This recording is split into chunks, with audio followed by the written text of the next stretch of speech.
Alhamdulillahi Rabbil Alameen, wassalatu wassalamu ala Sayyidil Anbiya'i wal Mursaleen wa ala alihi wa sahbihi ajma'in. Amma ba'du fa'udhu billahi minash shaitanir rajim. Bismillahir Rahmanir Rahim. Subhanalladhi asra bi'abdihi laylan min al-masjidil haram ila al-masjidil aqsa alladhi barakna hawlahu linuriyahu min ayatina innahu huwas samiul alim. Today we are gathered for a very important event regarding the ongoing situation in Palestine. We've heard about a ceasefire, and some people hearing this have become complacent. But we know that this is not a time for complacency, and it's a ceasefire in name, but there are still many, many issues at hand. People are suffering. Great difficulties faced by the people. If anybody's in touch with anybody from the land will know that what we are seeing is just a fraction of the reality on the ground. And we also need to be aware that this current situation, genocide that we've seen, is not just something that's come about out of nowhere or after October the 7th, but it's been an ongoing genocide. And the Nakba, which we refer to, 1948, was something that had never ended either. So we often see these things in boxes or in one-time events. The purpose of today's event is to show that this is not a one-time event, but this is something that has been occurring for at least 100 years, and it's still ongoing, it's continuous. And in order to try to unpack this and understand this very complicated, difficult, and heart-wrenching situation, which many of you in the room here are affected by, some of you are from the land, connected to the land in some way or another, or at least watching on the news. It's your good humanity and your good hearts that keep you up at night or keep you on the news during the day, seeing what's happening and keeping up to date. And that is really the minimum we can do, is at least by watching, keeping up to date, seeing what's happening. And we thought it's essential for the understanding of this is to get some real scholars involved to be able to understand the larger picture of what's going on, because often in the news we just see bite size of information and rarely do we get the context and the long view of what is happening. And we also thought it's important to do this in the mosque, in the masjid, so we get the mosque and the masjids more involved in events, the contemporary, important, critical events to all of our, what speaks to all of our humanity, and do these more in the masjid, because we know that we do manage to do these sorts of events in the university, in conference halls, in other avenues, different venues. But we would like to get the mosque involved, and I do really appreciate those that are not from the mosque, who are from different communities, different religions, different faiths, that you have accepted our invitation and you have come here today. You are warmly welcome, you are always welcome, and it's really great that we've seen different communities come together here and show that we are all united in this one cause. And to tackle this very important and critical topic, there is no better speaker. I mean, you can often say this just as a way of praise or just as a formality, but we actually really mean this. And, the person speaks for himself, that we have Professor Ilan Pappe with us here today. And as I said, there is no one better and more qualified, with more of a critical eye and more knowledge on the matter than Ilan Pappe, really. And you look, and I'm talking on a global scale here. Not many will match his erudition and knowledge on this particular topic. And it's a great fortune for me as well that we do share the same corridors in the department. So it's always great to see Ilan in the department, the Institute of Arab and Islamic Studies. And he's a source of comfort as well as a guiding light in these very troubled and dark times. He's a source of comfort, someone that we can speak to, get enlightened by, because of his vast knowledge and his insights into the catastrophes that we see really unfolding every day. I mean, it is a shock and a surprise that when we think this is the worst of it, and then we see something else, or when we think this is over, then we see something else, that it is actually really a continuation. And I'm always surprised how active Ilan is, and he's non-stop. I mean, it's completely a tireless effort. He does not stop, does not falter in the mission. I mean, I don't know how much pressure has been put on him to stop what he's doing. He's got a book actually about the lobby as well, on both sides of the Atlantic. So you can imagine the criticisms that he's faced, and he's wrote a book speaking to exactly that, but on a global scale on both sides of the Atlantic. And I was really, really surprised that I saw another book of Ilan's has come out as well.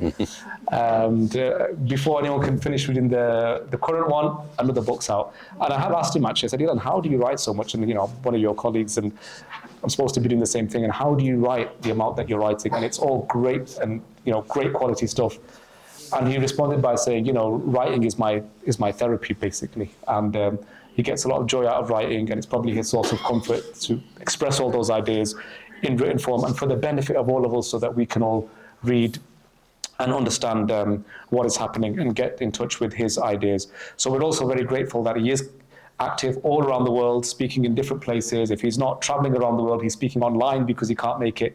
And he also continues to write. And I will ask him that, as well as the topic of today, which is about the continuation of the ongoing Nakba, that we can hopefully hear a little bit about the contents of his latest book, which has been produced. It's called Israel on the Brink, I think. Israel on the Brink.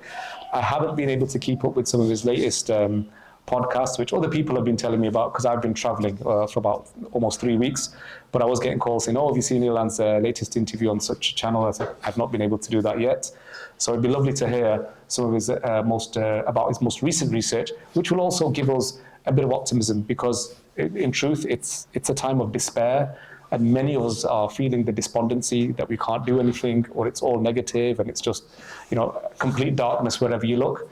So we hope at the end we can see some light at the end of this tunnel in terms of what Ilan's vision is for the future of a very troubled and tragic place. And alongside Ilan, we also have another academic who's going to speak to the topic, who is actually Ilan Pappé's own student, Abdullah Al Anjari. It's good to have Ilan here, not only as a PhD student at the Institute. He's writing on the Judaization of East Jerusalem since the Oslo Accords, those terrible Oslo Accords. And he's also works as a PTA, does some teaching at the Institute here in Exeter, and also is it at Queen Mary's, I think, is it in London? No. UCL, sorry, UCL in London. So it's great to have Abdullah here as well, and he's a regular attendee of the masjid, so he's representing both his institute where he's doing his PhD and the mosque here. So I won't take any longer. Just quick note about washrooms. On the left, you can, if anybody needs to go to the bathrooms, they're on the left over there. As soon as you exit those doors. At the end, we will have some refreshments. On your right, you can see there's just tea and biscuits. So we would ask you all at the end that if you want to hang around a little bit, then we can have some conversations that we couldn't complete here over tea and biscuits. Just another announcement to make is that at 6 o'clock, the call to prayer will happen. You'll hear it through the speakers. So we will pause for a moment. That's probably going to be around the time when Ilan is speaking. So we'll pause for a moment, and then we will continue with Ilan's talk as soon as the call to prayer is finished. So I'll hand over first. Photography. Oh, there is, by the way, just to note, there is photography. People will be taking pictures and videos. Hopefully you're all comfortable with that. If anyone is uncomfortable with that, then you can take a seat at the back if you like, but there will be photography and videos being taken. So I'll hand over to Abdullah Al Anjari. Thank you very much.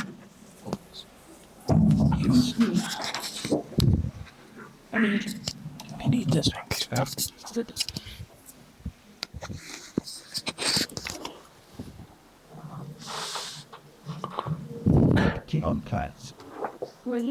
Okay.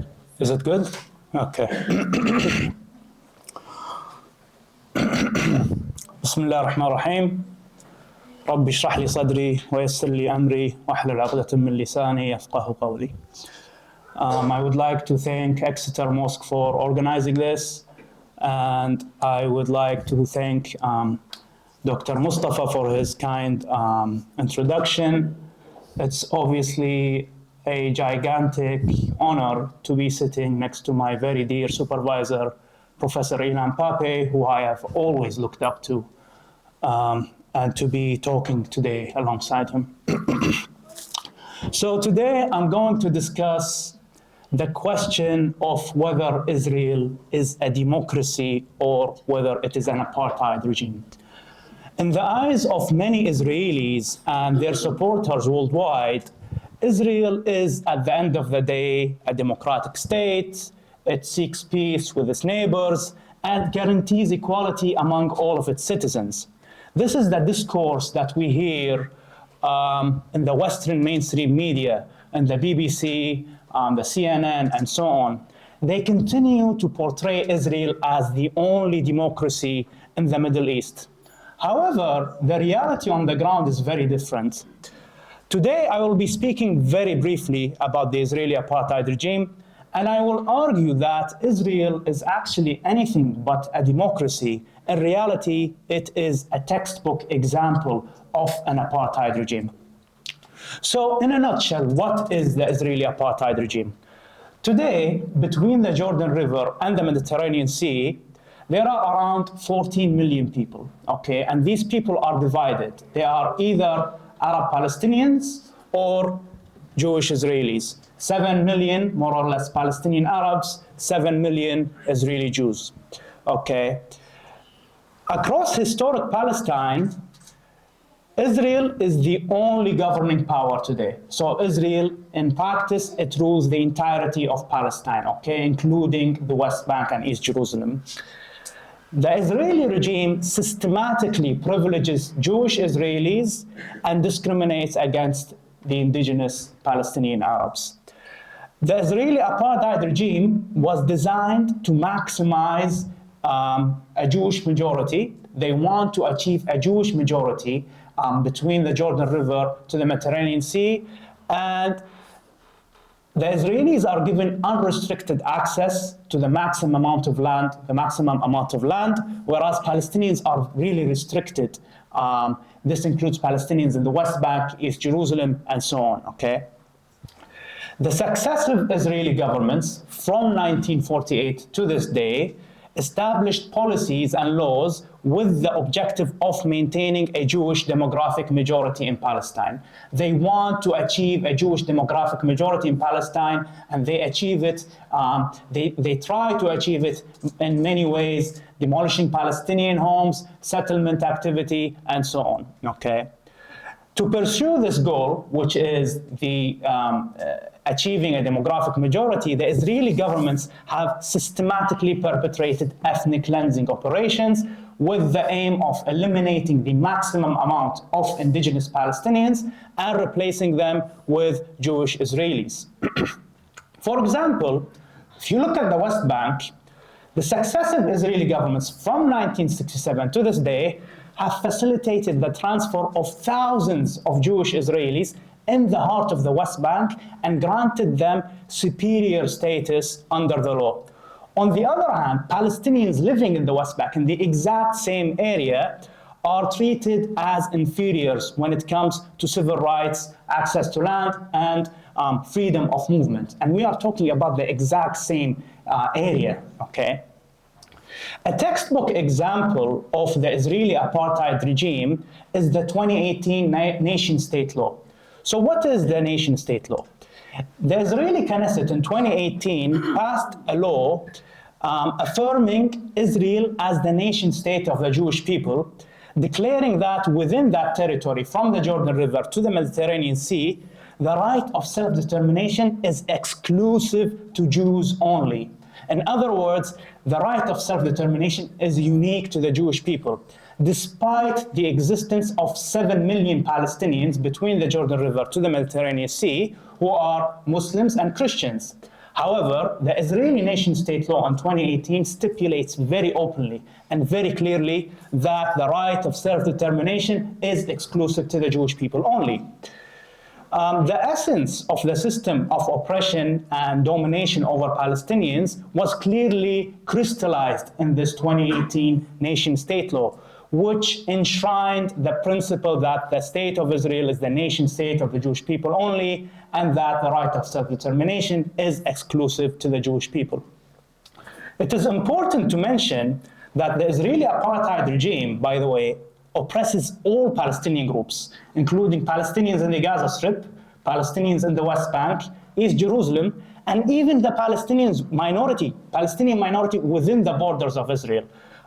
So even the Palestinians who carry Israeli passports, Palestinians who speak Hebrew, who grew up within the borders of Israel, they are also victims of the Israeli apartheid regime. They are also discriminated against and treated in an inferior way.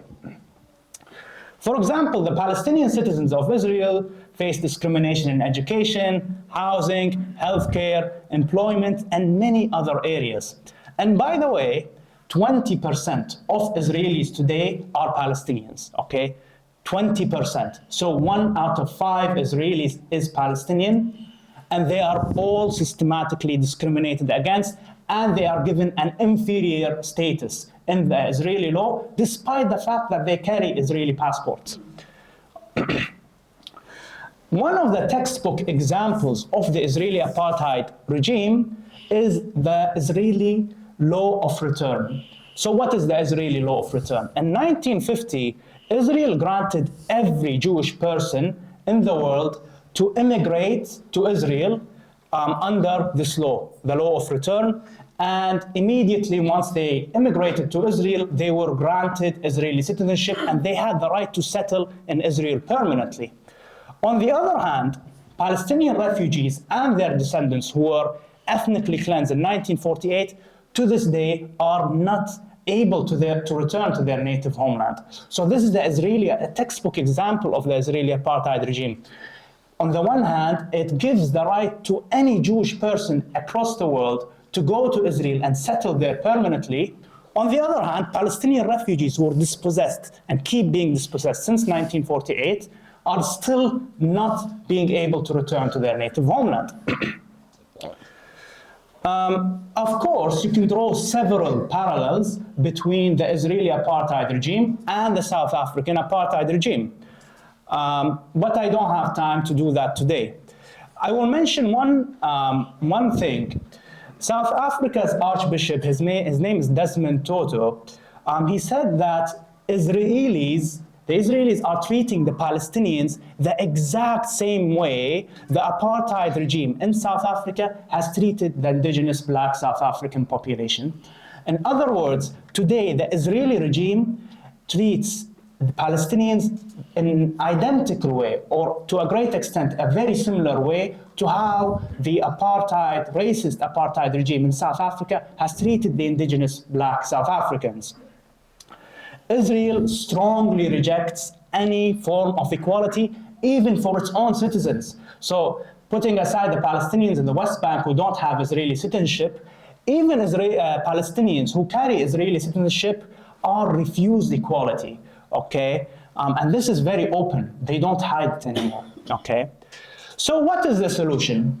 Some say that the two-state solution is a viable solution. We keep hearing the two-state solution in the BBC, in the media. It's giving us a headache. The two-state solution, two-state, blah, blah, blah.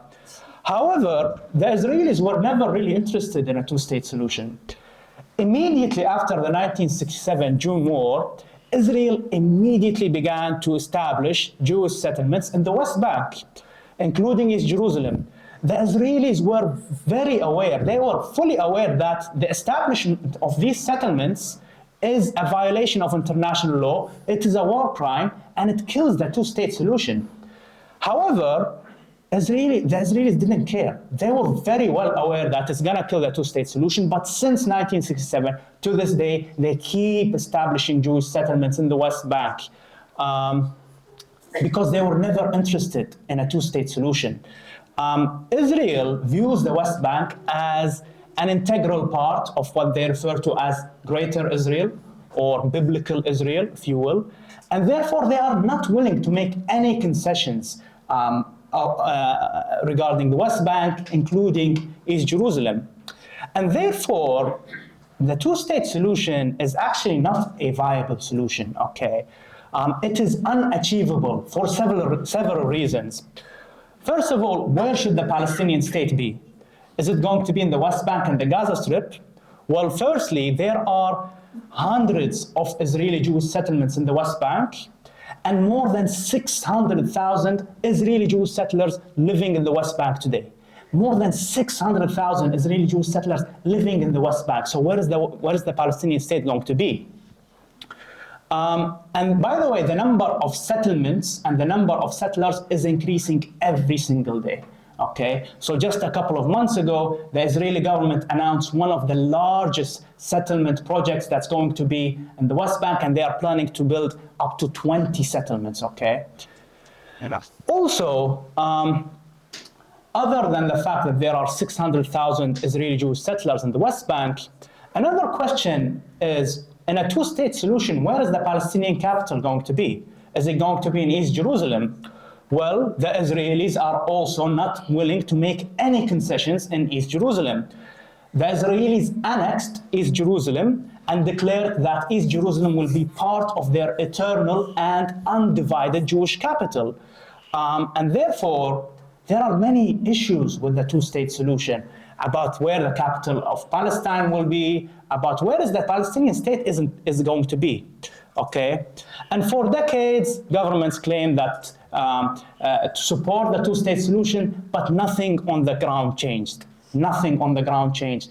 In fact, speaking about the two-state solution prolongs the suffering of Palestinians. It prolongs the oppression of Palestinians. 6 decades, more or less, the governments have been talking about the two-state solution, the British government, the American government, and so on, but nothing changed on the ground, okay? Also, it is important to mention that the ethnic cleansing of Palestine, by the way, is not only limited to Israeli right-wing governments. Many people in the West, especially after the 7th of October, they keep criticizing Israel and they say, oh, it's Netanyahu's right-wing government, oh, it's this and that, as if the left-wing governments of Israel were humane and were doves of peace. They were quite the contrary, by the way. Both left-wing and right-wing Israeli governments perpetrated ethnic cleansing operations. Both left-wing and right-wing Israeli governments built illegal Jewish settlements. Both left-wing and right-wing Israeli governments demolished Palestinian homes and continue to demolish Palestinian homes to this day. I will give you one example, and many people forget this example. When the Israeli left-wing labor government was in power in 1948, it committed one of the biggest crimes in contemporary history, which is the 1948 Nakba. The left-wing socialist, David Ben-Gurion, was the main architect behind the Nakba. He is known as the great expeller of Palestinians. And David Ben-Gurion wasn't a right-wing fanatic Israeli. Quite the contrary, he was an atheist, secular, left-wing Israeli. And he ended up being the architect behind the Nakba, which resulted in the mass expulsion of more than 700,000 indigenous Palestinians. Another thing that I would like to mention is from 1948 until 1977, by the way, all Israeli governments were left-wing governments. Not a single right-wing government was in power from 1948 and until 1977. And what was the result? If you look at history from 1948 until 1977, tens of thousands of Palestinians were expelled from their homeland. Thousands of Palestinian homes were demolished. So many people make this mistake of arguing that, oh, it is the Israeli right wing that we have an issue with and so on. No, actually, the Israeli left wing is as radical as the Israeli right wing. Now, don't get me wrong, left-wing Israelis and right-wing Israelis disagree with each other in many ways. They disagree with each other on whether Israel should be a secular state or whether it should be a theocratic state. They disagree with each other on how to run the economy, okay? However, the only thing that both left-wing and right-wing Israeli governments agree on is their joint commitment to ethnically cleanse all indigenous Palestinians. This is something that neither the left-wing, socialist, secular Israeli nor the right-wing religious Israeli disagrees on, okay? So what is to be done?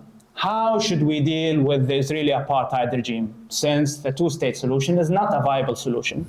For me, the answer is very simple.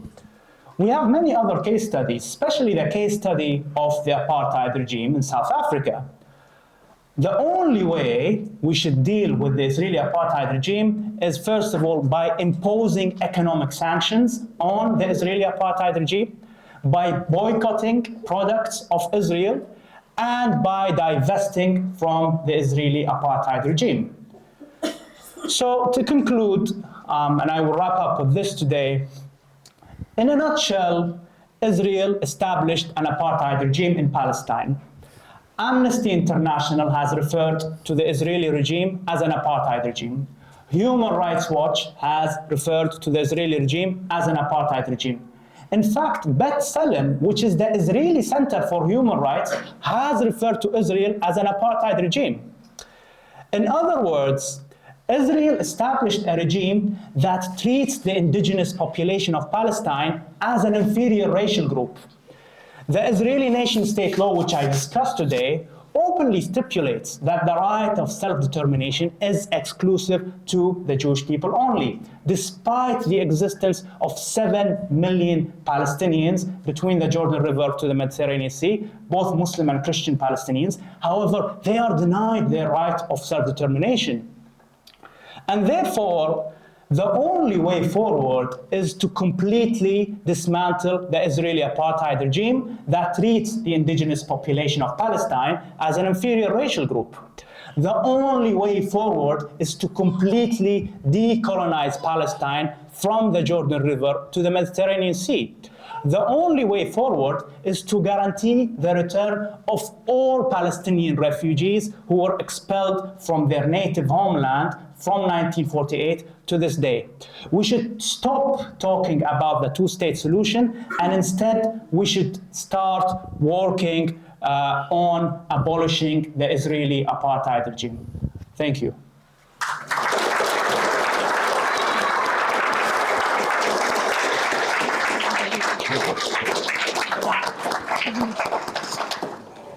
Thank you so much for that enlightening talk from Abdullah Al Anjari.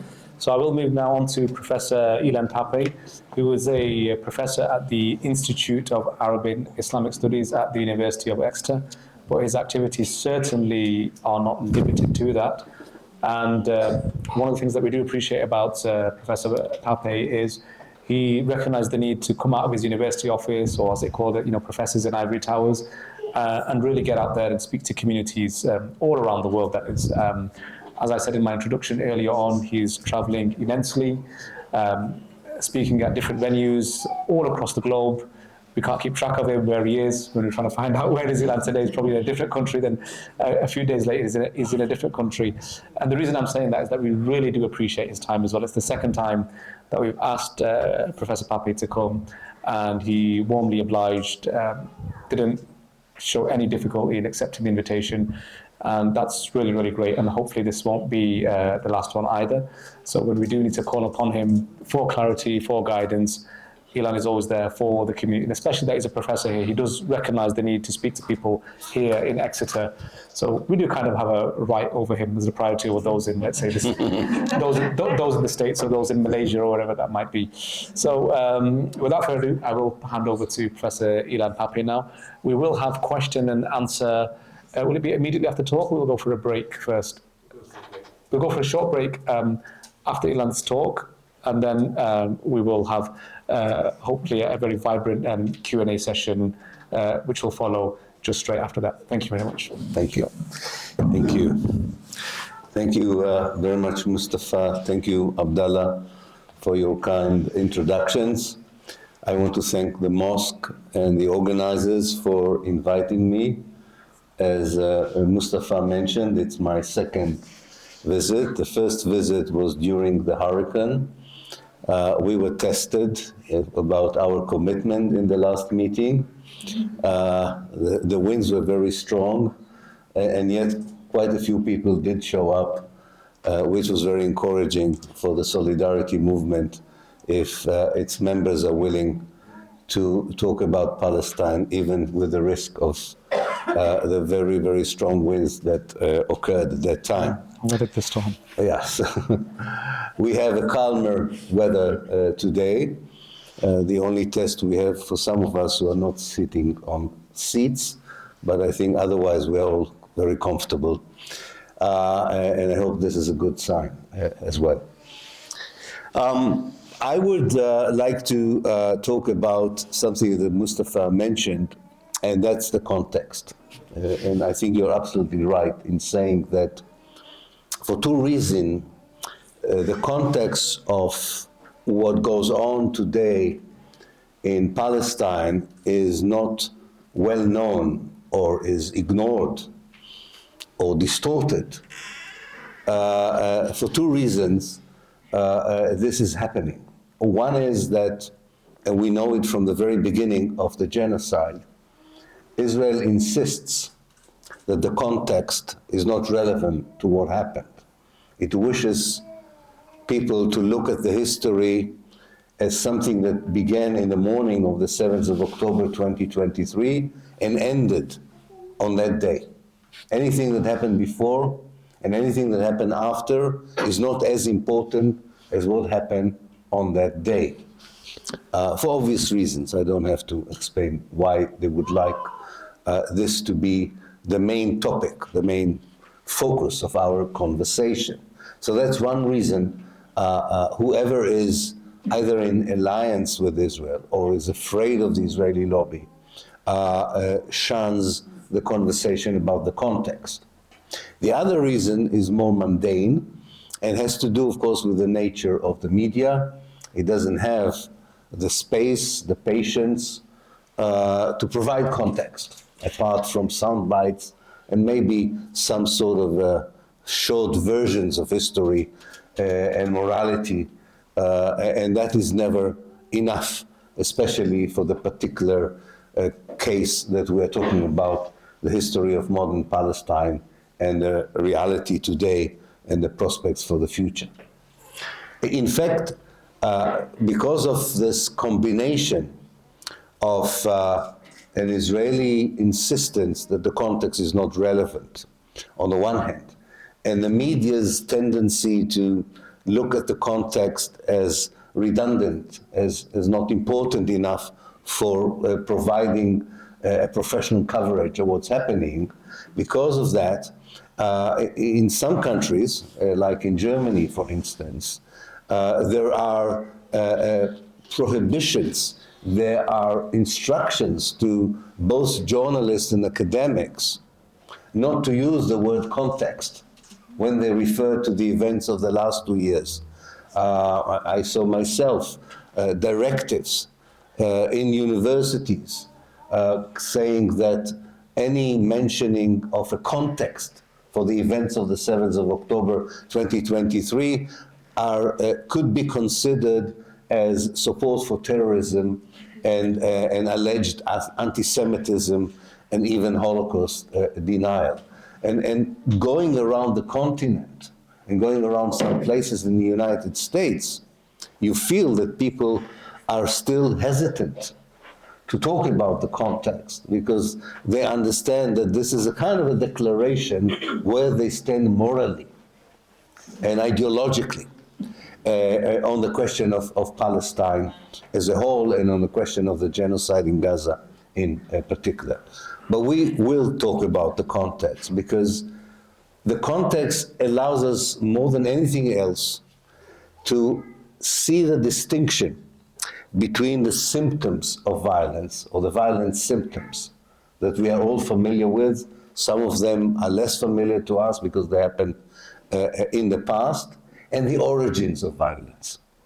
If you only deal, like in any illness, if you only deal with the symptoms of a problem and you don't deal with the origin of the problem, you will never cure the illness.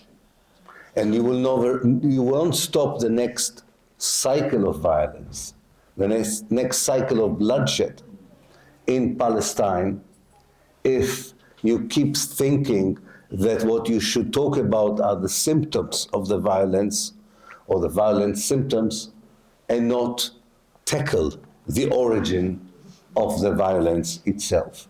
And that is very, very important because as long as the origin is disregarded, as long as there is no conversation about the context, all the attempts, even the genuine attempts, let alone the cynical attempts, but definitely even the genuine attempts by diplomats, governments, prime ministers, rulers, international organizations to help to reconcile, to solve the conflict, as they call it, are doomed to fail because they don't deal with the issue that is at the heart of the matter.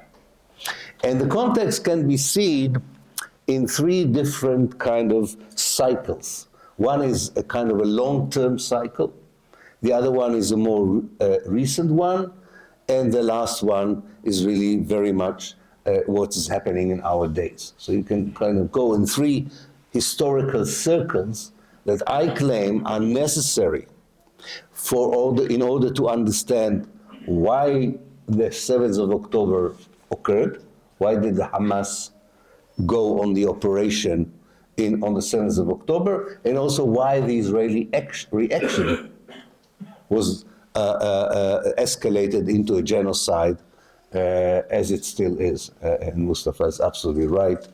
We can talk about the ceasefire, but the ceasefire is not being respected by Israel, and every day brings new news about innocent people in Gaza being killed, including children and women. Not on the same magnitude as during the last 2 years, but still, this has not ended. This still continues. So the long-term kind of historical context that I think is very important goes back to the mid-19th century, to the second half of the 19th century at least. And we have to go back there to understand where we are here today and where we might be in the future. It begins with a very small coalition, quite a weird coalition, of Europeans and Americans who were troubled, rightly so, by the racism European societies, especially in Central and Eastern Europe, have shown towards European Jews. Jews who've been there for 1,000 years were still treated as non-Europeans, what we call wrongly anti-Semitism, because most of the Jews of Europe were not Semites. But that's for another lecture. So let's call it anti-Jewishness, is a far more accurate term.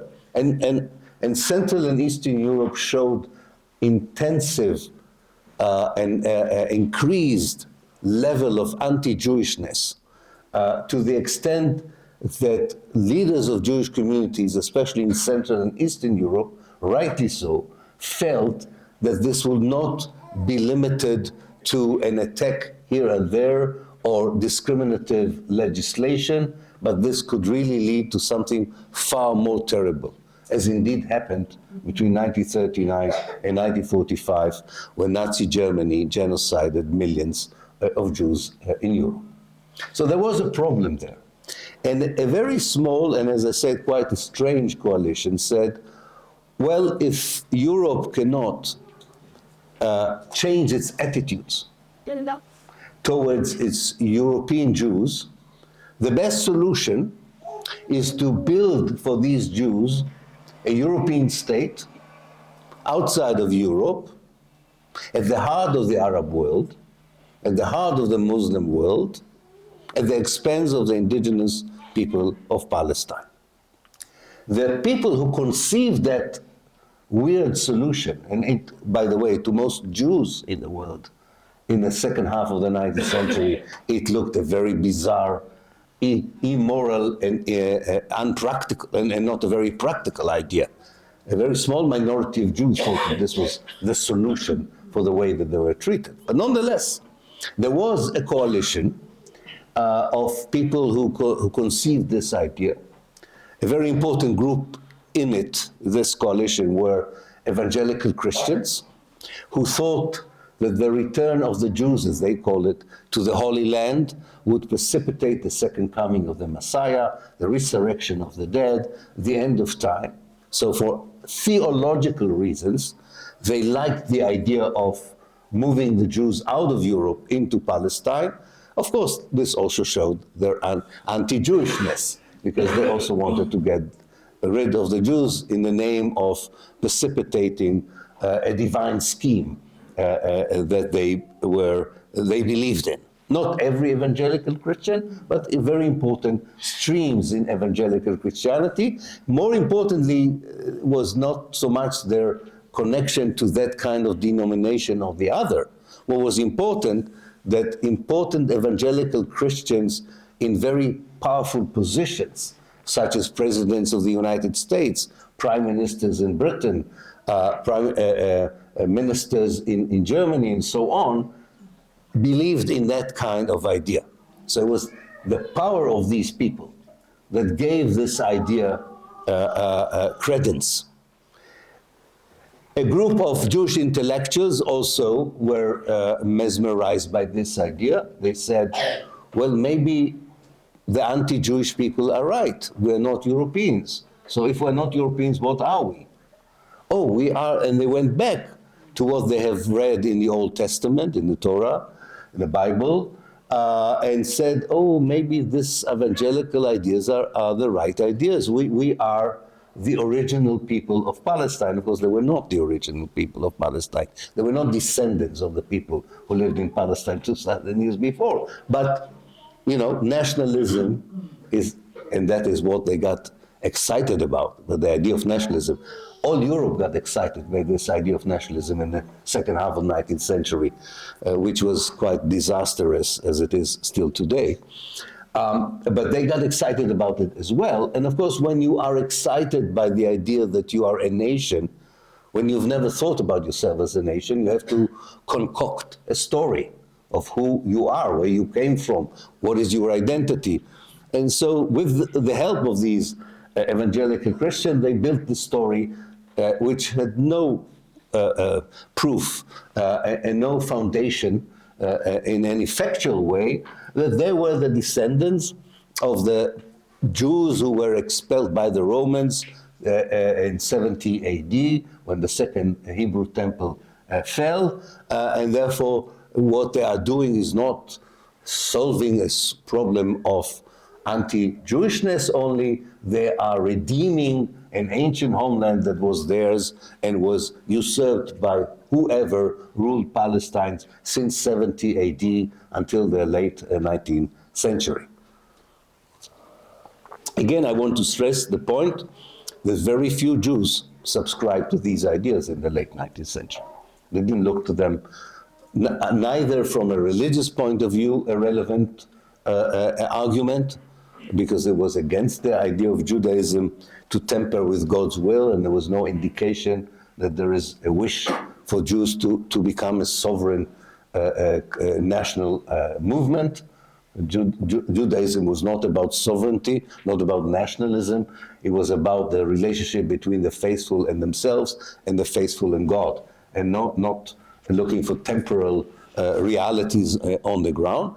But also atheists, if you want, or secular Jews thought that the only solution for racism was to fight racism where it exists. So they either joined socialist movement, communist movements, liberal movements, all kinds of ideological movements that wanted to make humanity a more egalitarian place, a place that is not affected by racism, and doesn't matter against whom the racism was directed. But these two groups were joined by another member of that alliance, and these were anti-Jewish politicians.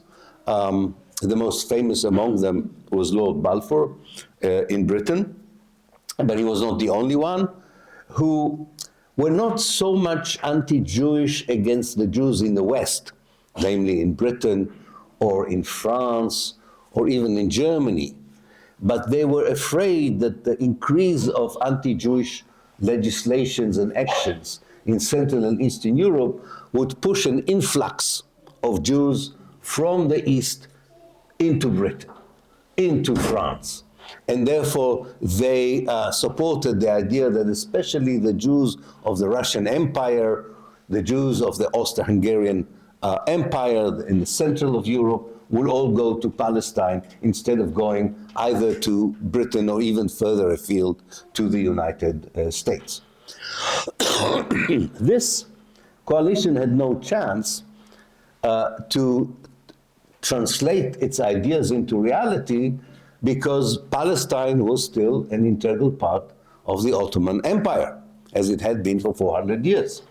So all they could support was a small number of Jewish settlers who pretended to come as pilgrims, so that the Ottomans allowed them to go in, and then because of the change in the Ottoman law, were able to buy some land and create some colonies that at the time for most people did not look like any significant revolutionary move, because the numbers were so small, and in fact so many of those who arrived before the First World War went back to Europe because they found the country less attractive.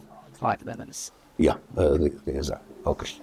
And this was impossible until a huge empire became attracted to the idea as well, Britain.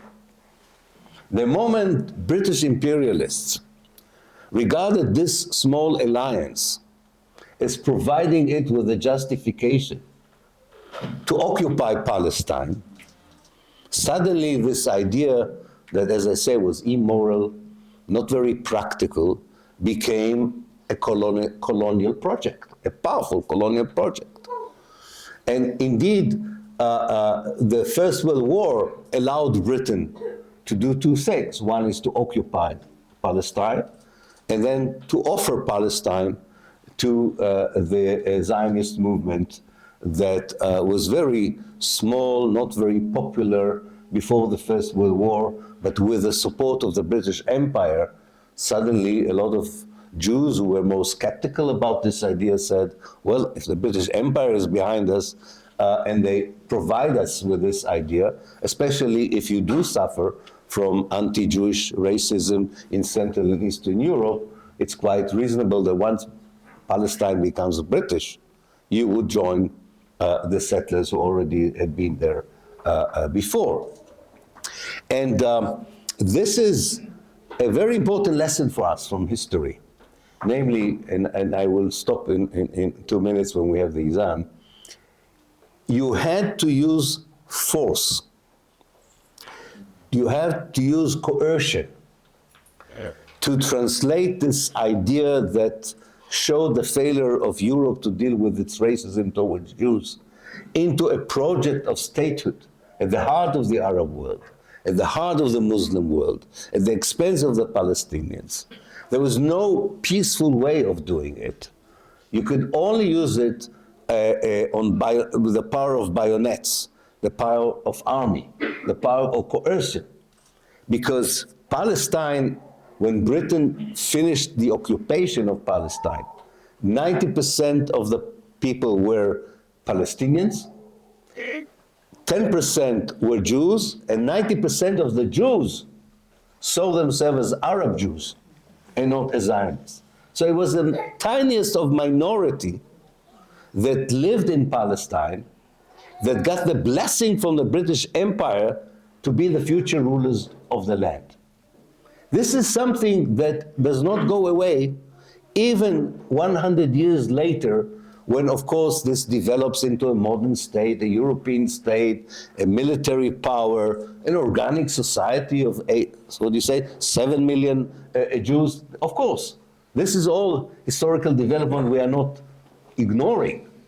But we have to remember, you had to use force to establish it, and you had, of course, to use later force to maintain it, because after all, there was no reason in the world why the indigenous native people of Palestine would say, of course, we are giving up our homeland, we are going away in order that Europe could have a very comfortable solution for its racism towards the Jews.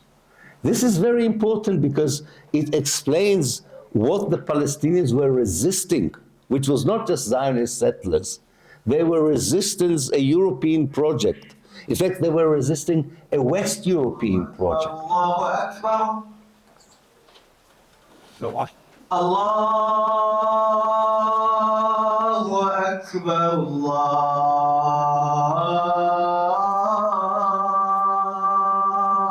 Allahu Akbar. What? أشهد أن لا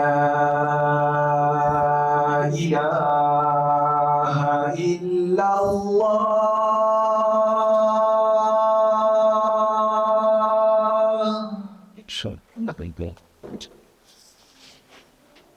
أشهد أن لا إله إلا الله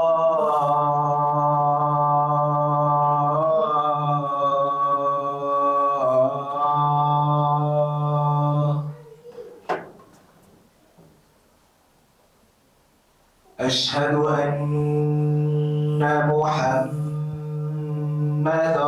رسول الله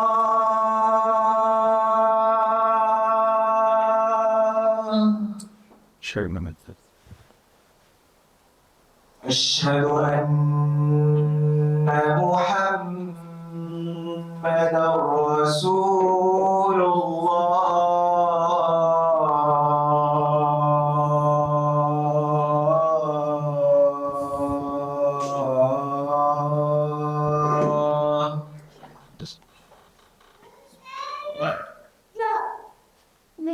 حي على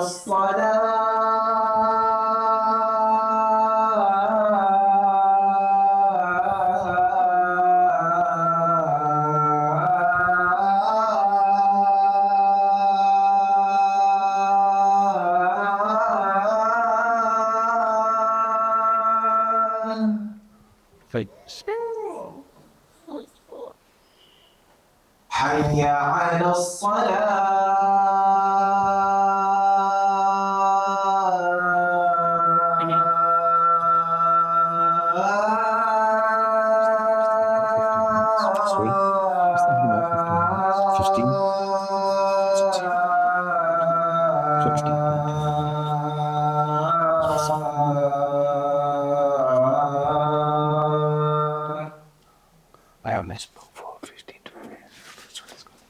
حي على الفلاح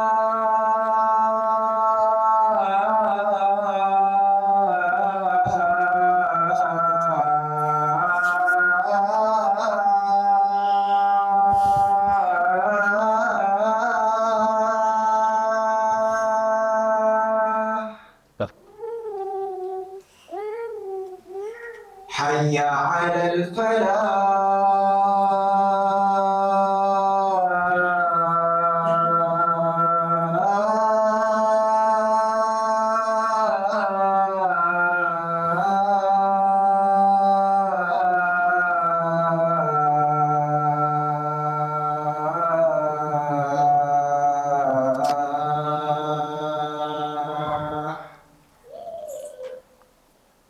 الله أكبر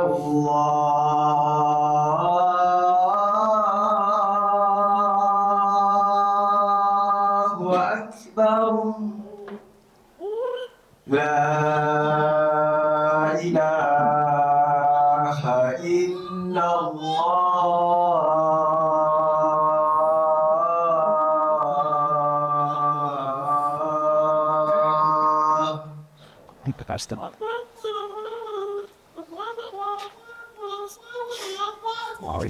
Yes.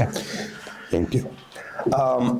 So it's important to understand the complicity of Western Europe in conceiving the idea, in making it a reality and maintaining it, and that explains the complicity of Europe in the last 2 years, Western Europe, and its indifference. Because after all, over the years, it became an organic part of the West, an organic part of Western Europe. And this is why any proper action, for example, such as the one offered by Abdullah, would never be taken by Europe, by Western Europe, because that means taking the action of sanctions against a West European country.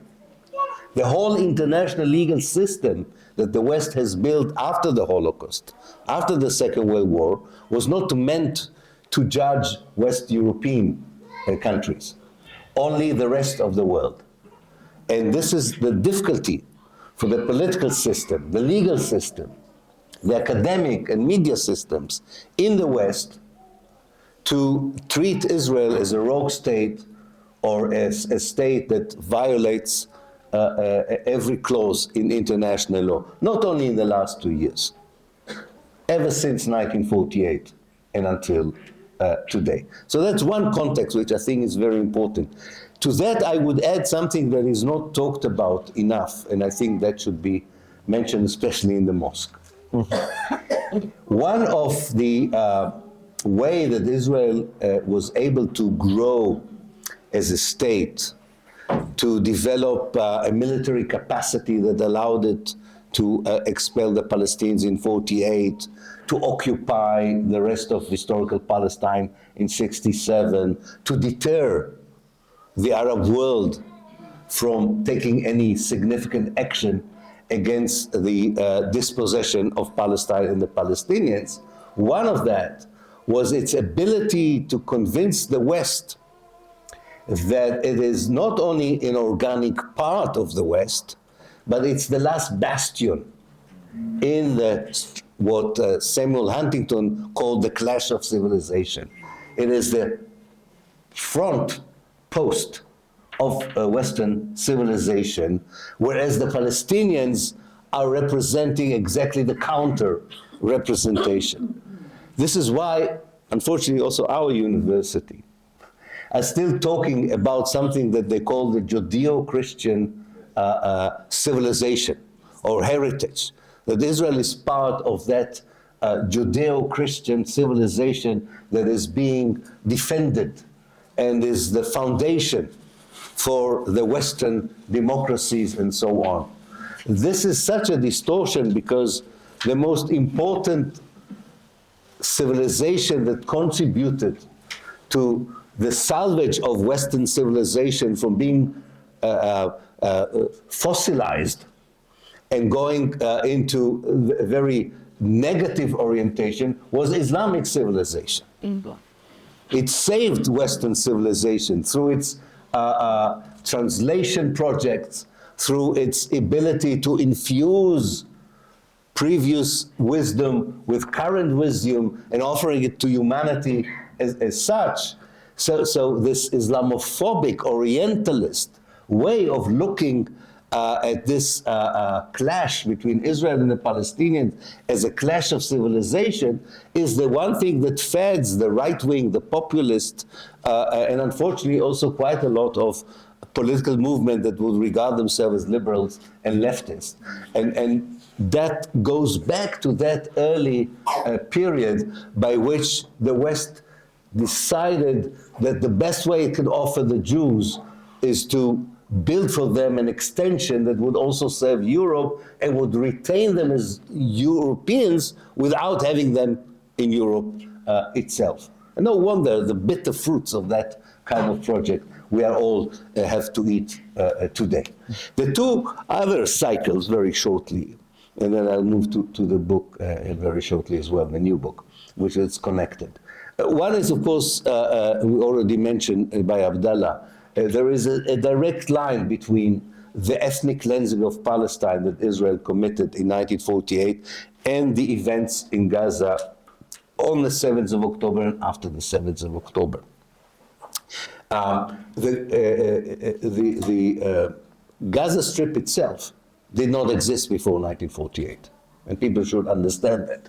Gaza was a capital of a district for 400, 500, even from the days of the Mamluks, medieval Islam. It was always an important district, town, that in fact sometimes even Jerusalem and Jaffa were under its authority, dependent of course of administrative decision. And Israel created the Strip as a mega refugee camp in 1948. It was able to expel Palestinians in the north to Syria and Lebanon, in the central of Palestine to Jordan, but Egypt closed its borders and, with former Palestine, and therefore Israel created the Strip, as you can see, the rectangle with very direct and proper lines, as a mega refugee camp into which Israel pushed hundreds of thousands of Palestinians. And 70% of the people who live in Gaza today are descendants of those people who had been expelled in 1948 into the Strip. Many of them were expelled from villages and towns which are very near to what is today the Strip. These settlements and towns were attacked on the 7th of October because they were built on the ruins of the original Palestinian village. So quite a few Palestinians come from families that originally lived in villages that were destroyed in 48 and became Jewish settlements and towns after 1948. And this is something that is important to remember, because in 2018, the Palestinians who were the original descendants of these families went on a peaceful march called the Big March, if you remember, 2018, next to the fence that Israel has built between Gaza and Israel, and said to the Israelis, we come with a peaceful request to have the right to return to our homeland, to talk about our right of return. And they were answered by sniper fire by the Israeli army. And this is something that people remembered in the Gaza Strip when we go over to 2023. The last, and I'm doing it very briefly, of course, but it's important also to remember that context, is the context of the Israeli behavior, especially in the 21st century, not only towards the Gaza Strip, but also towards the West Bank. The change of the Israeli political orientation from a central kind of left liberal Zionism that, as Abdullah rightly said, committed most of the crimes against the Palestinians until the beginning of the 21st century, nonetheless was trying to act with some inhibitions, with some limitations, because it wanted to be considered as part of what they called the group of civilized states. So there are certain things that they didn't do, although they did a lot of harm to the Palestinians. But since the beginning of this century, this kind of politics was rejected by most of the Israeli Jewish electorate. They saw no point in it, because on the one hand, they knew it didn't reflect really the behavior of Israel towards the Palestinians. On the other hand, they didn't feel it brought any dividends to Israel. And this is connected to another problem. By the beginning of the 20th century, the major problem of Zionism that had nothing to do with the Palestinians erupted. And that's the idea that Judaism is not a religion, but nationalism. And suddenly, the Jewish society imploded from within with this question: what does it mean to be a Jew in Israel? What does it mean to have a Jewish state? The religious traditional Jews said, well, it means having a halakhic Jews a state, namely a state run according to the ancient Jewish law. The liberal Jews said, no, we don't want to be ruled by an ancient religious law.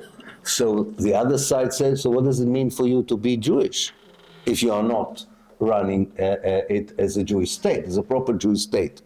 And electorally, only electorally, it turned out that the vast majority, not the vast majority, at least the large majority of Jews in Israel wanted to feel their Judaism through tradition, through religion, and not through nationalism. And in order to be in line with the nationalist idea of Zionism, they chose a version of Jewish religion that was extreme, fanatic, so that they would feel at the same time as pious Jews, but also very loyal to the Zionist idea.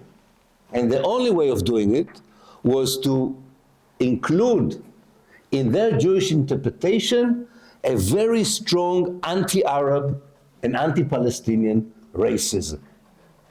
And therefore, the kind of chemistry that existed in Israel between racist Jews, fanatic Jews, national religious Jews, created an ideological movement of Zionism that existed before but was on the margins, but now became very, very powerful with the help of a very populist and opportunist politician called Benjamin Netanyahu, swept the country, took over the political elite of the country, penetrated the security service, the military, the media, the educational system, and that happened from 2000 until today, and the peak of their success was November 2022. And from the Palestinian perspective, the more powerful that kind of Zionism became, the worse their quality of life became. There were more arrests without trial, more demolition of houses, more killing of people, including children, a far more cruel siege on Gaza, deportations, and therefore, when we talk about the context, it's very important to go to May 2021, to the first warning that the Hamas sends to Israel. Your policies, if you remember, they said to them, your policies are going to end in a terrible scenario. They said it to them in May 2021, because on top of everything, and that was of course very important to the Hamas and the Islamic Jihad, but not only to them, to any Muslim in Palestine, that all included new policy towards Masjid al-Aqsa and Haram al-Sharif, invading the place, talking openly of the need to replace it with a third Jewish temple. All that combined together, and with a large number of prisoners taken by Israel as political prisoners without trial, created this moment that we all knew would come. If anybody says, I'm surprised by what happened on the 7th of October, or unfortunately says, I'm surprised by the Israeli reaction, means that they haven't studied the history of Israel and Palestine properly. Let me just say a few things about the new book and how it's connected. Now, I do believe that this trajectory by which the Zionist movement through the State of Israel is giving up all its previous inhibitions by creating a state that I call even a different name. I don't think it's even the State of Israel anymore. I call it in my new book, the State of Judea. It's a state that is based on a certain distorted version of what happened 2,000-3,000 years ago. The wish is to create the biblical Hebraic kingdom that God knows if it existed as they think it did exist, that stretched not only over historical Palestine, but also over a large part of the Eastern Mediterranean. And therefore they see the current Israeli military presence in southern Syria and southern Lebanon as part of that divine scheme that allows them to go back to the glorious time of King David and King Solomon. I think this kind of Israel, which is the outcome of the project I was talking in the beginning of my lecture, is a huge challenge to the international community, is a huge challenge to the Arab world, is a huge challenge to the Muslim world.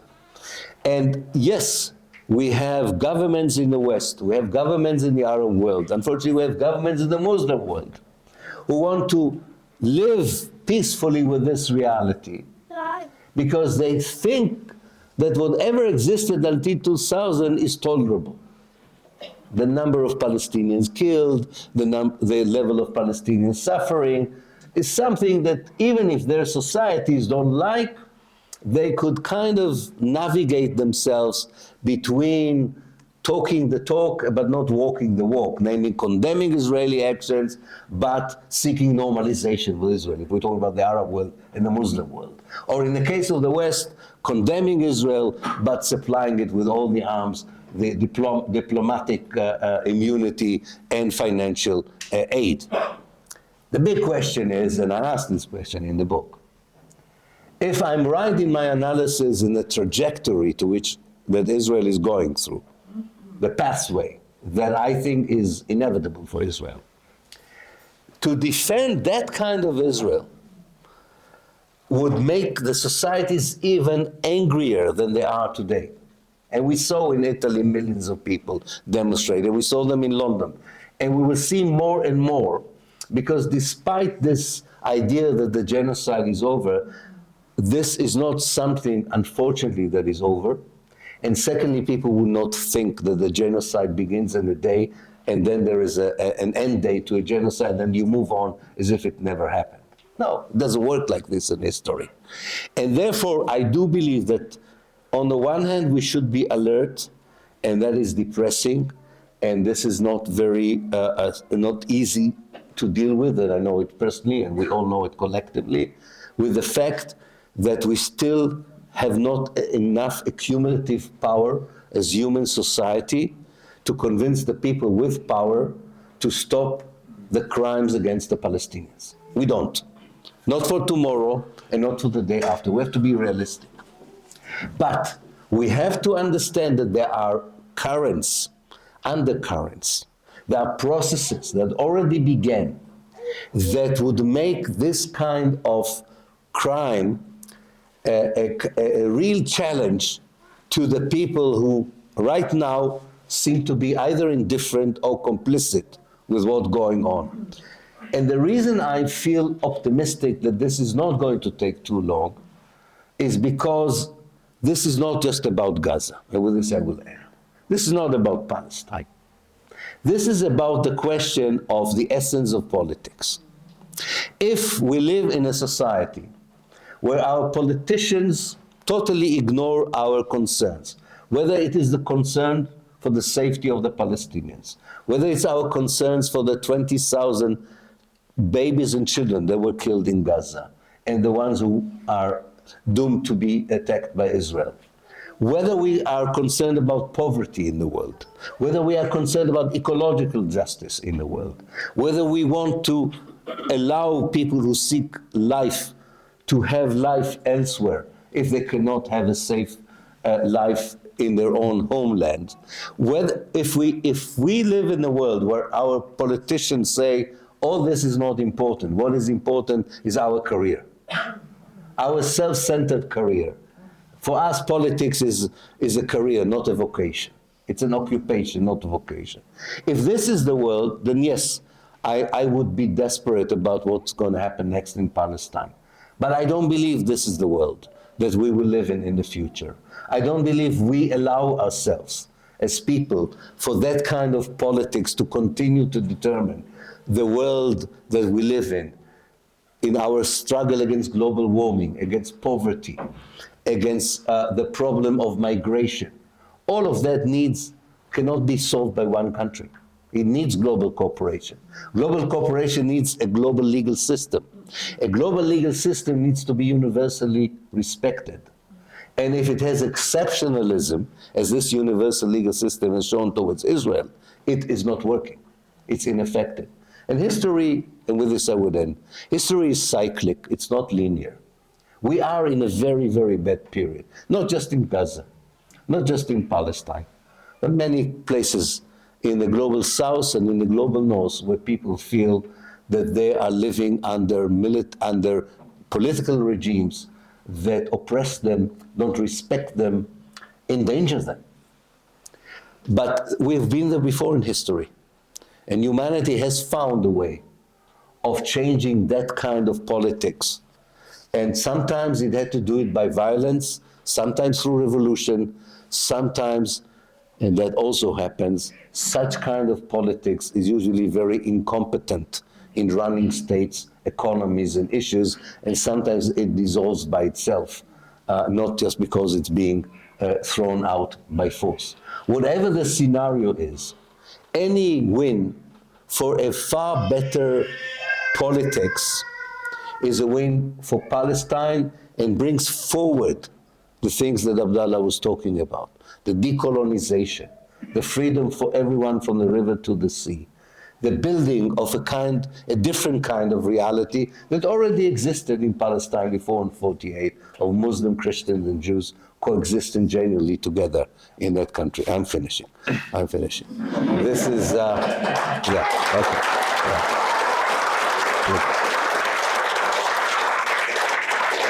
Yeah.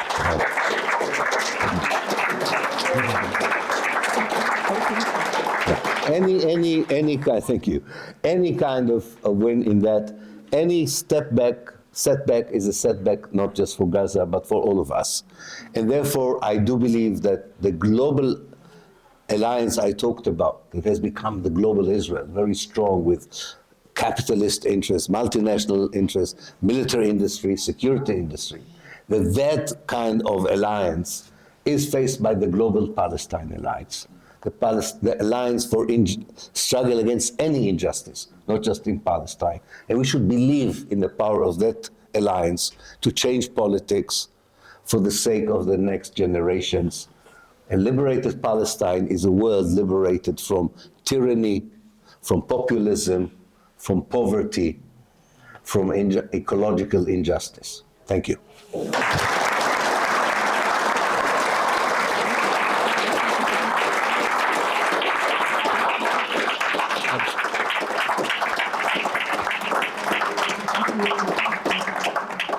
Thank you very much, Professor Ilan Pappe. That was a very powerful moral message that he gave us all at the end, and also speaks to the religious sentiments of many in the room also here, having held this event in the masjid, in the mosque here. So really appreciate that talk and that enlightening message that you gave, and it went throughout the whole talk. Hope everybody could see the connections and the thread that wove the whole talk from beginning to end. Really remarkable and enlightening as usual. We will go for a short break now for some refreshments. I'm sure many of you have got questions in your minds that you would like to ask. So we were initially going to have the break a little bit longer. We will shorten the break to about 10 minutes, if you could please. We'll take some questions. We have a series of questions which have come through online as well. We'll start by taking questions from the audience. I will ask if you could please keep your questions brief. Leave the answers to the speakers, that's why they're here for. So yeah, we have a couple. Just before I start very quickly, a couple of announcements, because it's going to get, yeah. Saturday, 22nd November, there's a march and rally which is uniting against the far right. So this has just been handed to me by someone who's involved in the organization. Please do attend. It's really important that you get involved in events like this, all linked to what we are talking about today. At the end of the month, I think it's the 29th November, there's an open day in the masjid, and a number of people have already came to me and were thanking for the open invitation to everybody in the mosque, and that you are all welcome here. So we have an open day if you'd like to explore a bit about the mosque further, a bit about Islam and what the Muslims here are doing. Again, everybody is invited and welcome to the open day as well. So we'll take a couple of questions from the audience, and then online. I think the first hand I saw was over here and one over there as well. Please. Thank you for such a elucidating talk. My question is this, and it refers to your latter point, thinking about the future and the future for Palestinian Palestine. I see around me in the world people still suffering terribly from the effects of colonial projects, projects that collapsed in the 20th century. So I'm just wondering, how do you envisage a much more positive future given that? Yeah, well, I think that because, as you rightly say, colonialism may have ended chronologically, but not ideologically, even in this country. Colonialism is still something that some people feel is still intact. It seems that there is a good basis for an intersectional global alliance. What we all have to realize, and that's not easy, but I think we'll have to, that we need to be globally connected, that it cannot be one country-based movement. If we focus on one country movement, we sometimes have a disadvantage because of the imbalance of power. But if we are seeing it as a global idea, and for that we need, all of us, to do some soul searching. You know, the left used to think that it is a global movement, not a local movement. But it needs to do soul searching. Why did it fail so dismally? And that's for another lecture. And similar movements that understood the need for humanity to unite, not just on a country level, but on a global level. This is something that will work very well because, for instance, and with this I would finish, Italy surprisingly maybe, can recruit millions of people for solidarity with Palestine, can recruit its trade unions for a day of strike for Palestine. The TUC cannot do it. So if we focus on Britain alone, we have nothing to hold on to. But if we say, come on, trade unions in Colombia, trade unions in Italy, nearby, are striking because they see the connection between social and economic injustice in Italy to the injustice in Palestine, we should work like this in a global, at least continental, regional way. So yes, I do believe that this is something that will be emulated from one place to the other, as unfortunately fascism, populism is emulated from one place to the other. See how the political parties in Britain tries to emulate, of all people, Donald Trump, which is a stain on British self-respect for millennia to come. Yeah, anyway. Question. Hello, my name's David and my heritage is Ashkenazi.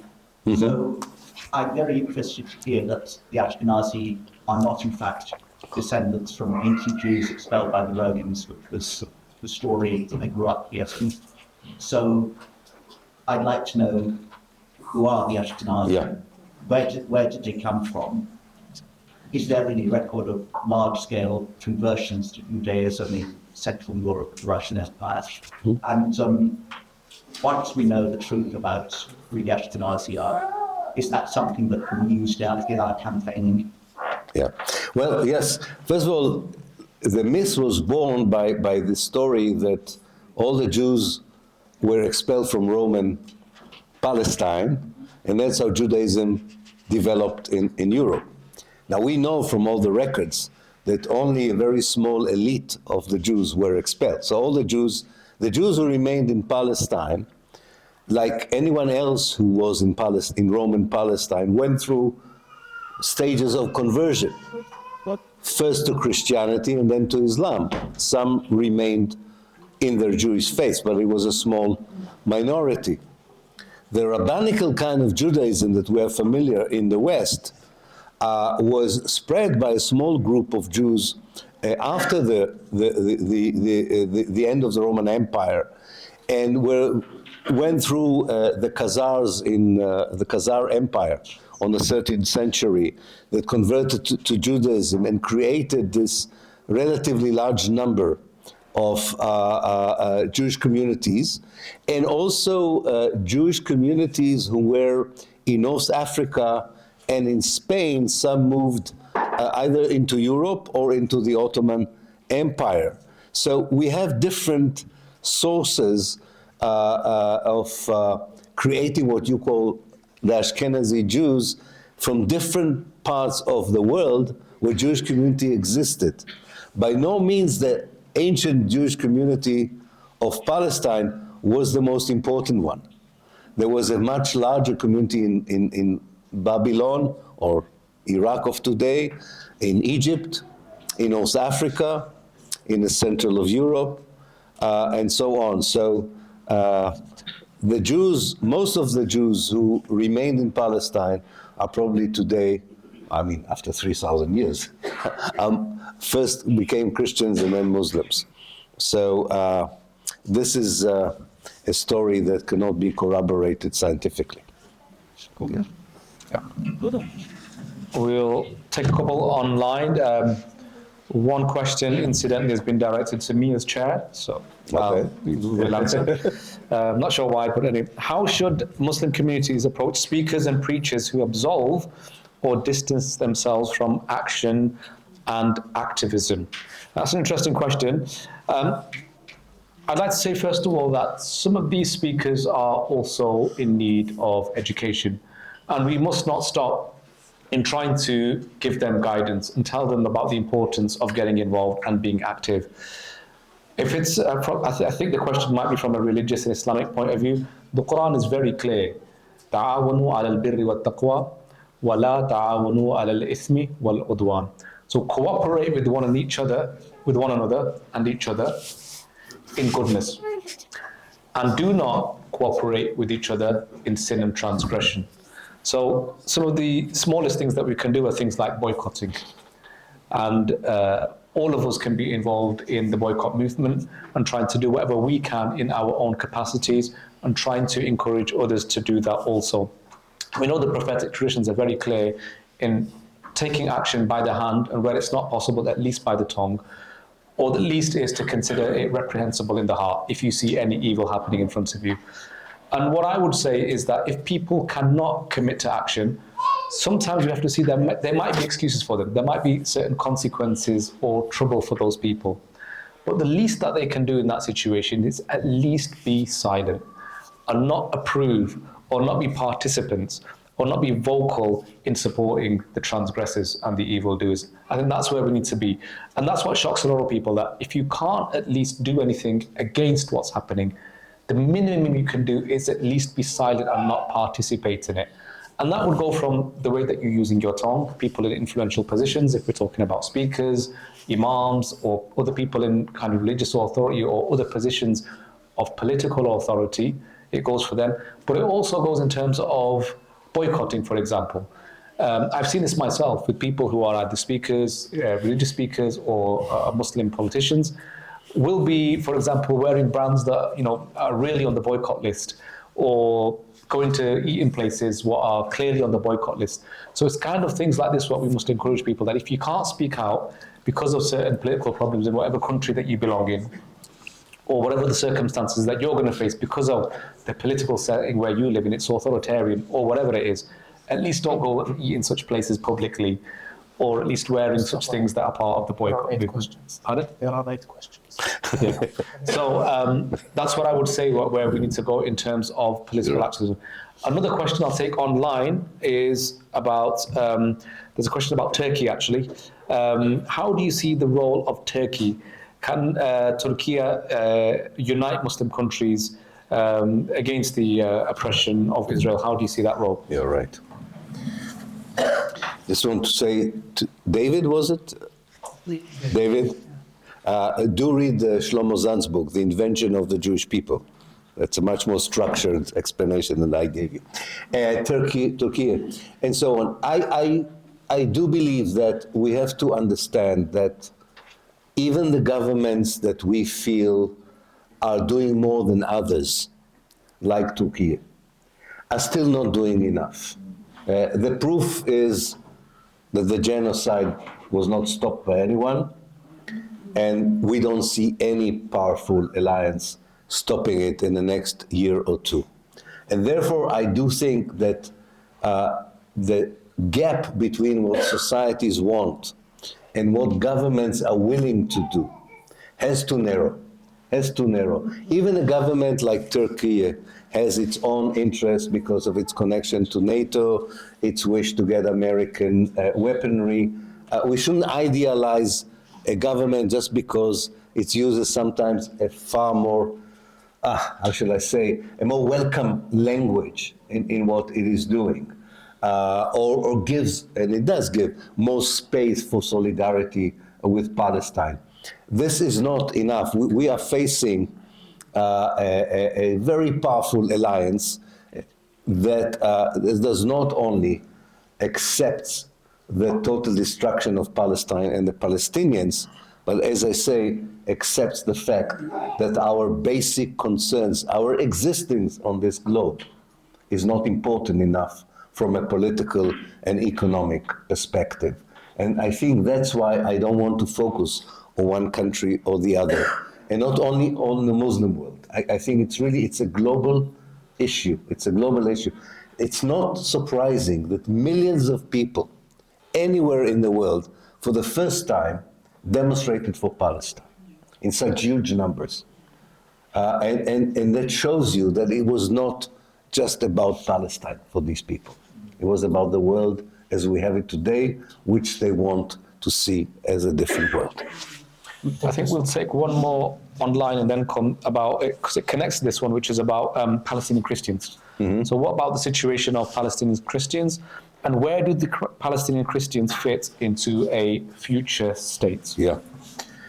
Yeah, unfortunately, the Christian community in Palestine has dwindled, and many of them have left. They are more affluent than the rest of the society. Many Christian Palestinians have already origins abroad because previous generations from the beginning of the 20th century have left. Israel likes to say that they moved because political Islamic groups became more extreme, and this is not true.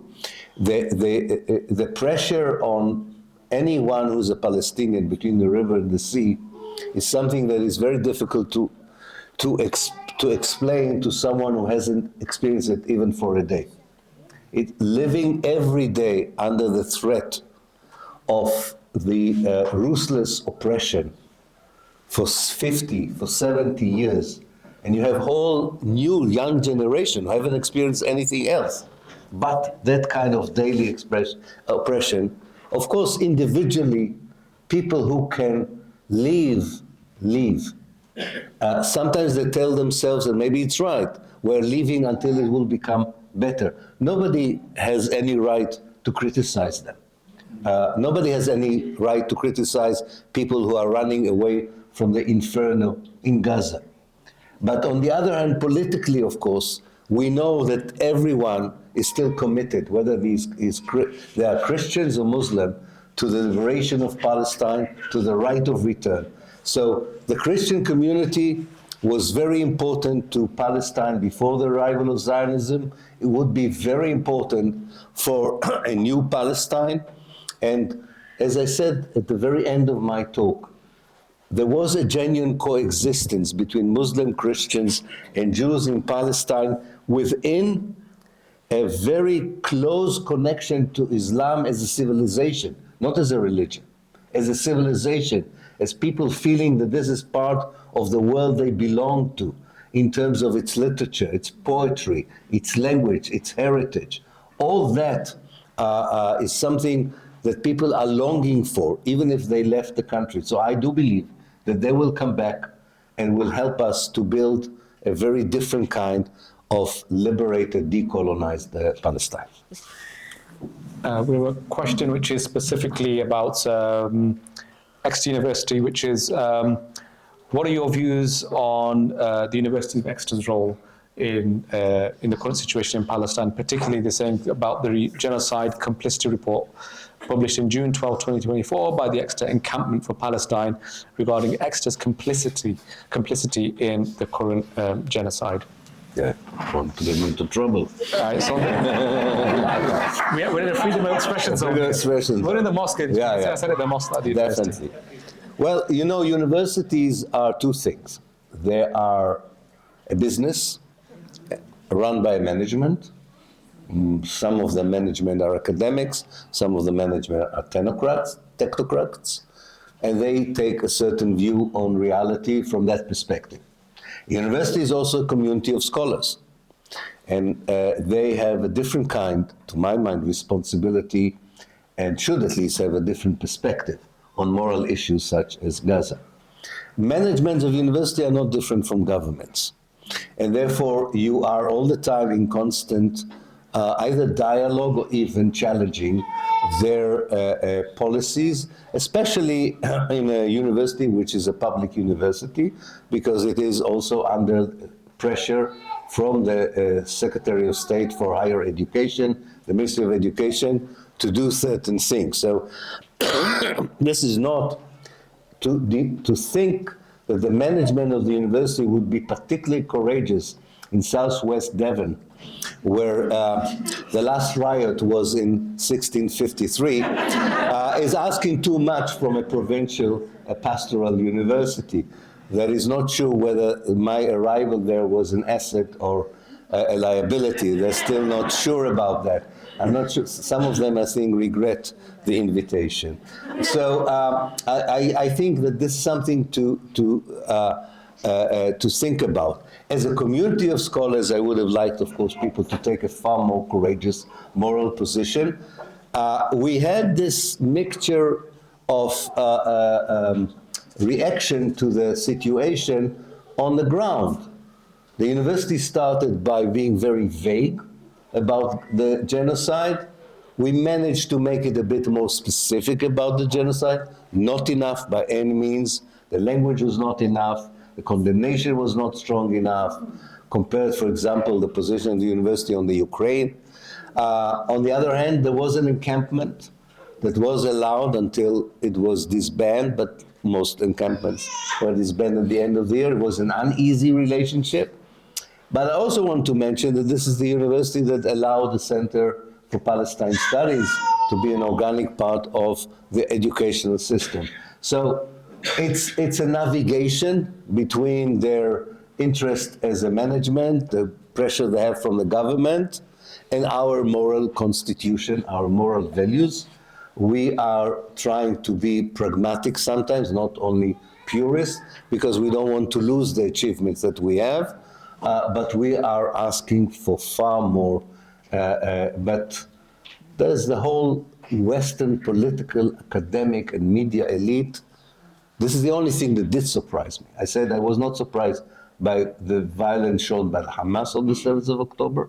I was not surprised by the violence shown by Israel. I was surprised by the indifference of the West. This really took me by surprise towards the genocide. And university managements, wherever they are, apart from of that elite that showed that kind of indifference. And yes, universities are complicit in their connection to the Israeli military industry and so on. This is not a struggle for one day. It's a long struggle, and I do believe it will be successful. It will be successful because that was the point of the end of my lecture. The kind of Israel that develops, on the one hand, is terrible news for anyone who is in Palestine. We know it. On the other hand, it will challenge even managements like the university to such a degree that no juggling of words, no laundrette of words could help them to explain to us why their indifference is continuing. So yes, we have a prime minister who is unwilling to commit himself. We have opposition leaders who are unwilling to commit themselves. We have the mainstream media that doesn't. But we have a civil society, a vibrant civil society who says enough is enough. We are not accepting that kind of policies. We have to believe in our accumulative power to change and never to give up on the demonstrations, on the petitions, or the dialogues, as you put it, talking to people. Unfortunately, it might take time and we don't reap the dividends immediately, but two things have always helped revolutions of the good kind.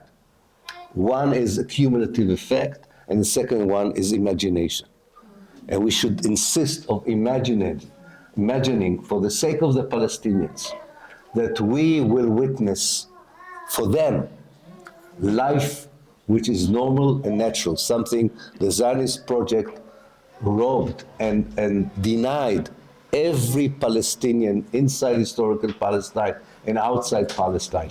These millions of people have never had a normal, secure life without fear, oppression, and torture, and the danger of being imprisoned without trial or the house being demolished.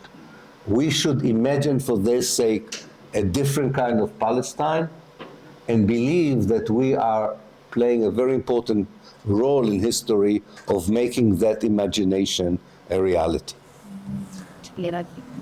Although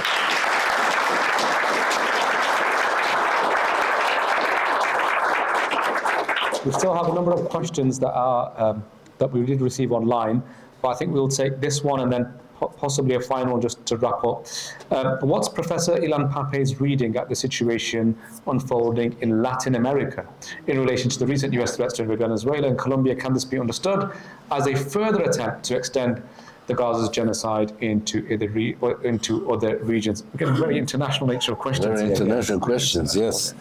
Well, because I do believe things are connected. Definitely, the American administration has different kinds of different bones of contention with progressive regimes in Latin America. One of them is that they don't share the American position on Israel and Palestine. The other one is that they don't share the American wish to remain the hegemonic economic and strategic power in the world. And the third one is that they subscribe to ideologies of social justice, which the Americans call communism. For all that reasons, the present regime in America, or the present administration, as we have seen, is willing to totally violate international law, to threaten judges in international law, even judges in the Supreme Court of Brazil, when they are not happy with forceful action and sanctions. Again, this is my reading of history. When it becomes out of hand, when it becomes violent, when it becomes almost lunatic, when it becomes so threatening, on the one hand, of course, it should be taken seriously. It should be taken seriously, the possibility of a military invasion of Venezuela, on the one hand. On the other hand, the very talk about it wakes up more and more people to the danger. We're not always learning in time in history to stop it. Think about how, if you read the press in Britain, for instance, about the rise of Hitler in the 1930s, you see at first that he's seen as a pathetic, a ridiculous person, and also his movement is not very serious. I mean, nobody could take seriously such an idea. And then it becomes a reality, and then it's very difficult to stop it when it's at the peak of its power.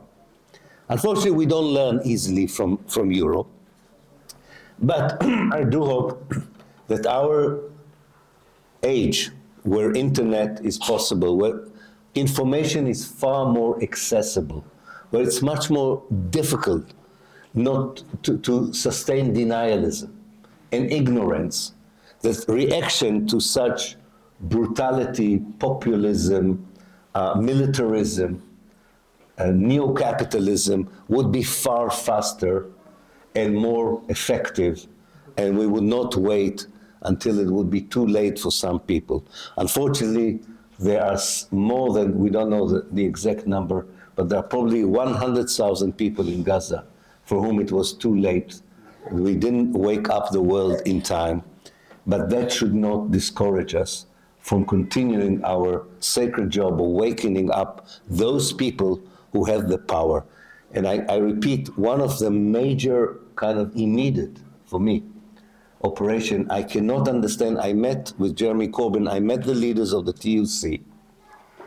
I don't understand their reluctance to declare a day of strike in support of Palestine.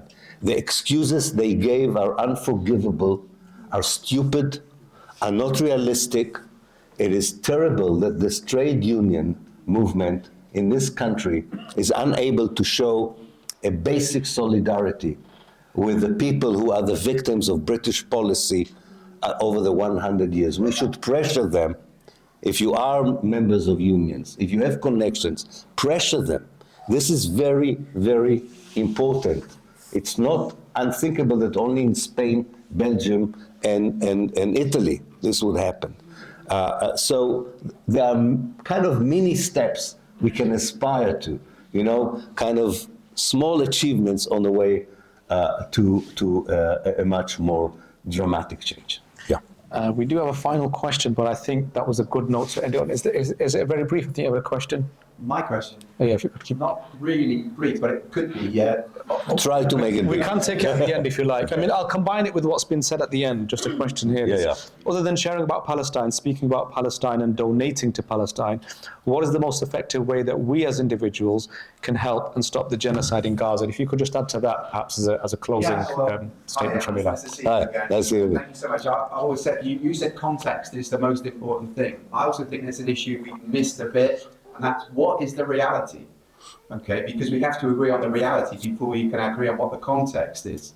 And to me, one of the questions that I've been saying for 2 years, what actually did happen on October the 7th? Yes. Nobody wants to talk about it. Yeah. And Israel has shut down any discussion on this.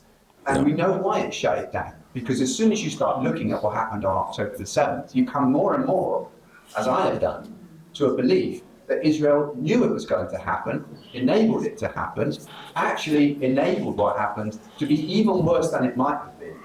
And actually, in the process of what happened on October the 7th, probably Israeli forces probably slaughtered as many as half of all the people that were killed that day. Doesn't take anything away from criminal actions of the fighters that went in. We know it was chaotic. They even said themselves it was chaotic.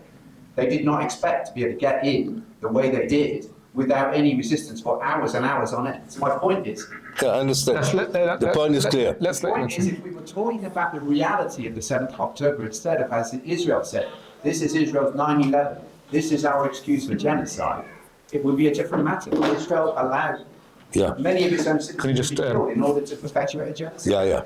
I understand what you're saying. I still think that what is important is to distinguish between the symptom of violence and the origin of violence. After all, Hamas did abduct 220 people, including babies, not only soldiers, whole families. Whole families, come on. There's no point in not seeing, you can understand why it all happened, but there's no point of saying that this was just a walk in the park. And definitely, I don't think they thought that there would be this stupid festival 2 meters from the ghetto and expect that something good would happen in the encounter between the fighters and the people who were celebrating. I agree with you. We don't know yet, and we don't know how far the Israeli army was complicit in it. But I really don't think this is the main. I'm sorry to say something. On the one hand, we should, and you're absolutely right, because the Israeli propaganda is rehashing that and so on. The biggest strategy needs to be something else. The biggest strategy is not going to change, even if we will know all the facts on the 7th of October, because as long as the Palestinians are oppressed, colonized, occupied, with all the terrible things that they are experiencing day and night from 1948, they will resist. And all the anti-colonialist resistance are not nice. They are violent because they are facing violence. Palestinians have tried non-violence, and the Israeli reacted by more violence. So yes, the first intifada was quite non-violent. The second one was far more violent. This is not, for me, this is not the issue. The issue is that if a pastoral people like the Palestinians, who really are, for centuries, are interested in living normal life in their villages, in their towns, are pushed to that kind of reaction, it is because they are facing existential danger, because they are facing this daily oppression, not because it's part of their DNA, not because it's part of their culture. They do what any other people in the world would have done. But we need to make sure that there is no need for that.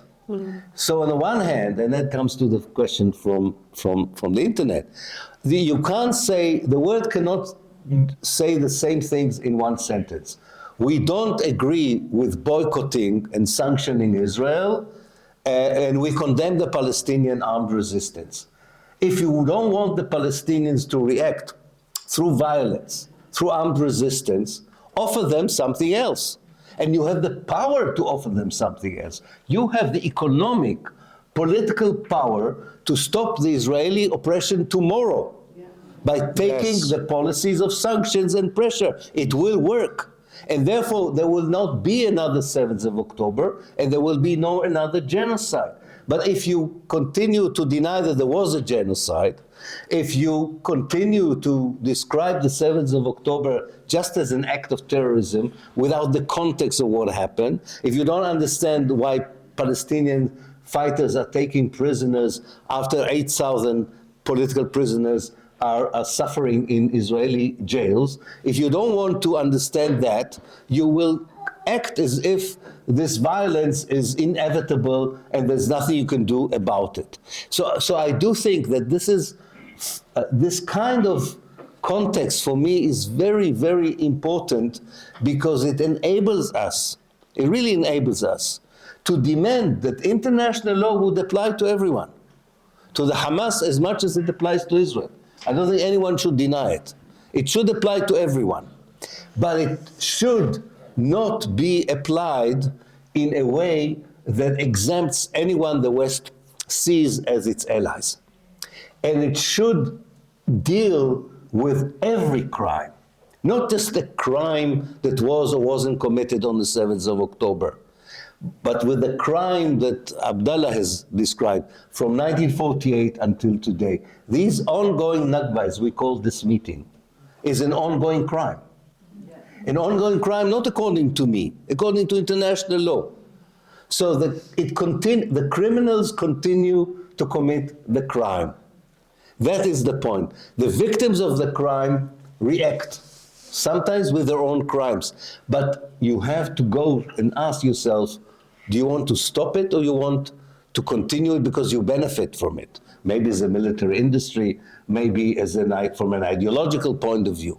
This is for me very, very important. And all of us should really be, first of all, knowledgeable about why there is violence in Palestine. Who is really responsible for that?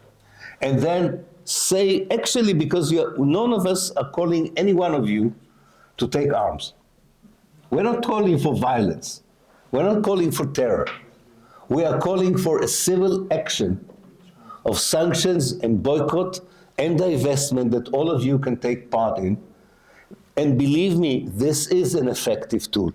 It is an effective tool, but we have the governments who don't allow us to make it effective, not because it's not effective.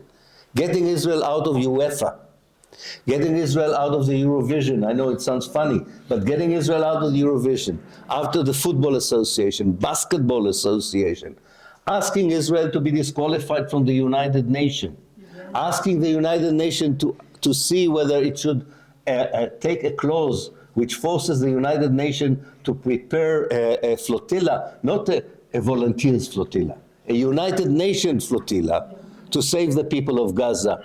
These are all legal international actions that we should demand from our governments, from our international organizations, and explaining to people that this kind of effective action would enable not only Palestinians to live in peace in the future, but also the Jews who would be willing to live in a country that is not based on apartheid, racism, and dispossession. Thank you, sir.